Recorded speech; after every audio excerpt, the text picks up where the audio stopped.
नमस्कार, मैं Rishu Singh target with आलोक में टुडेज करंट अफेयर्स की श्रृंखला प्रस्तुत कर रही हूं। इस नई पहल में हम रोज की खबरों से कुछ प्रश्न बनाएंगे और खबर पर विस्तार से चर्चा करेंगे। हमारी ये पहल सिविल सर्विसेज परीक्षाओं के लिए तो उपयोगी है ही, साथ में एसएससी, बैंक पीओ, रेलवे और पुलिस इत्यादि परीक्षाओं के लिए भी समान रूप से उपयोगी है।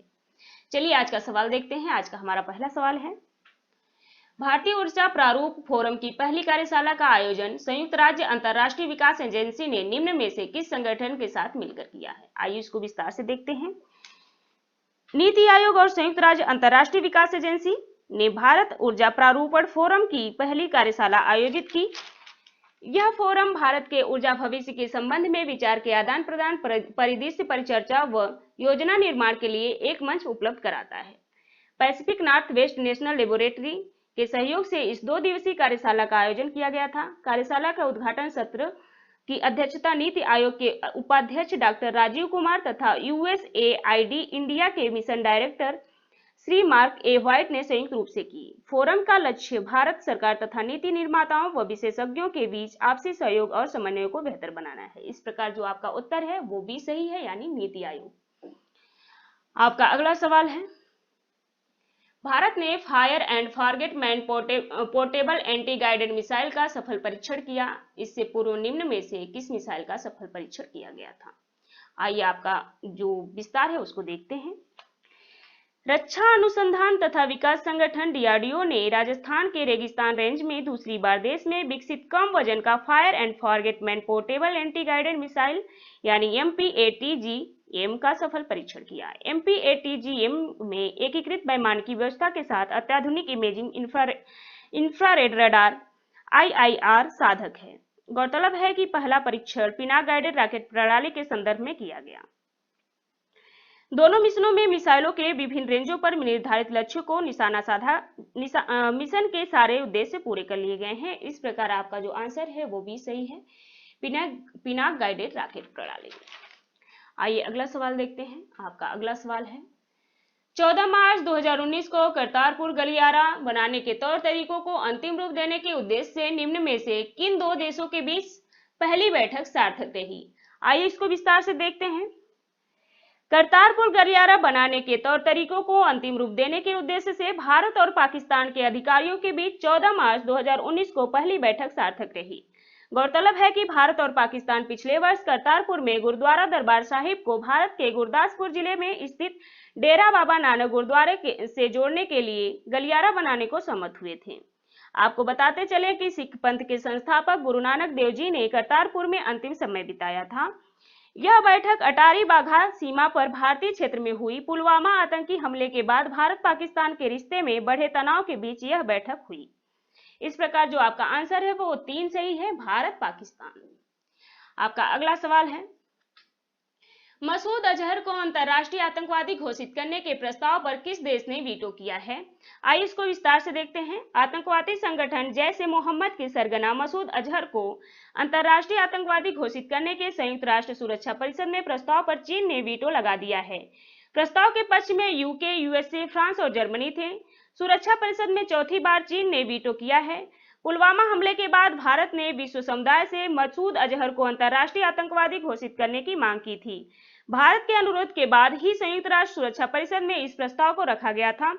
सुरक्षा परिषद में मसूद अजहर के खिलाफ प्रस्ताव फ्रांस द्वारा लाया गया था तथा अमेरिका और ब्रिटेन की ओर से इसका समर्थन किया गया था। वीटो का शाब्दिक अर्थ होता है मैं सहमत नहीं हूं। वर्तमान समय में संयुक्त राष्ट्र सुरक्षा परिषद के 5 स्थायी सदस्यों चीन, फ्रांस, रूस, यूके और अमेरिका के पास वीटो पावर है। इस प्रकार आपका जो आंसर है वो सी है, यानी चीन।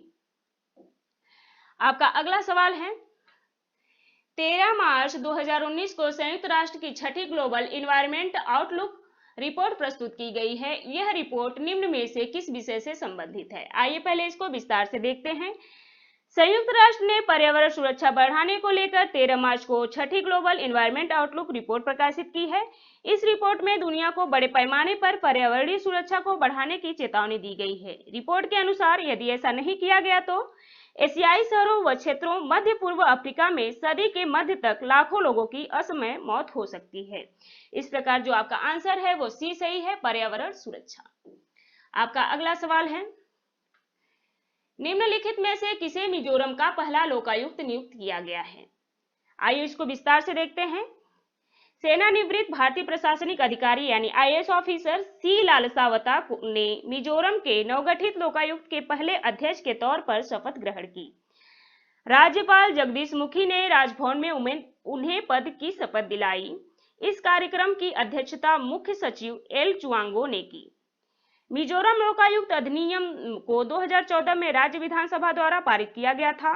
स्थापना में देरी का कारण 14वें वित्त आयोग द्वारा राज्य सरकार के मांग के बावजूद भी धन आवंटित नहीं किया जाना था। इस प्रकार जो आपका आंसर है वो बी सही है, लालसावता।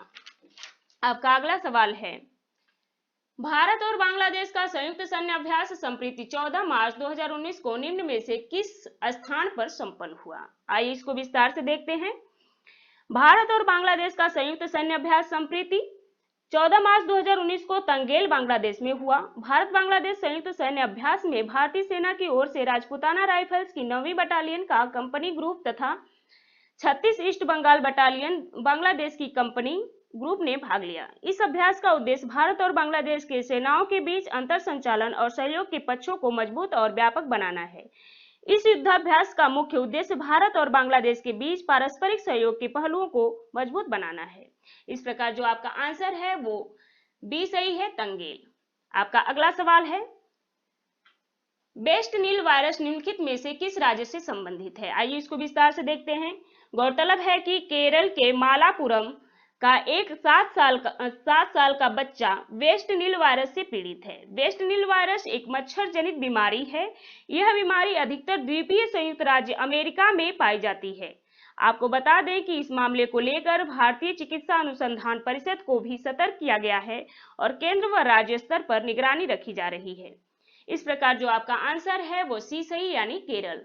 आपका अगला सवाल है, भारत में 6 परमाणु बिजली घर बनाए जाने को लेकर निम्नलिखित में से किस देश के साथ समझौता हुआ है? आइए इसको विस्तार से देखते हैं। भारत में 6 परमाणु बिजली घर बनाने के लिए अमेरिका के साथ समझौता हुआ है। इस समझौते से दोनों देशों के बीच नागरिक और सुरक्षा उपयोग के लिए परमाणु सहयोग और ज्यादा सुदृढ़ होने की उम्मीद जताई जा रही है। 48 सदस्यीय इस खास समूह में भारत के प्रवेश में चीन अड़ंगा लगा रहा है। इस प्रकार जो आपका आंसर है वो अमेरिका सही है। आपका अगला सवाल है, किस देश ने वीजा नीति को उदार बनाने के लिए भारत के साथ एक समझौता किया जिसके द्वारा व्यापारी और पर्यटक बिना वीजा के 90 दिनों तक भारत में रह सकते हैं? आइए इसको विस्तार से देखते हैं। मालदीव व भारत ने वीजा सुविधा समझौते को लागू करने के लिए राजनयिक नोटों का आदान प्रदान किया, जिसे मालदीव के राष्ट्रपति इब्राहिम मोहम्मद सोहिल ने यात्रा के दौरान हस्ताक्षर किया था और यह 11 मार्च 2019 से लागू हो गया है। इस प्रकार आपका जो आंसर है वो सी सही है यानी मालदीव। ये रहे आज के सवाल। उम्मीद करती हूँ आपको हमारे द्वारा की गई पहल पसंद आ रही होगी। अगर पसंद आ रही है तो वीडियो को लाइक करें। Thank you guys, have a nice day.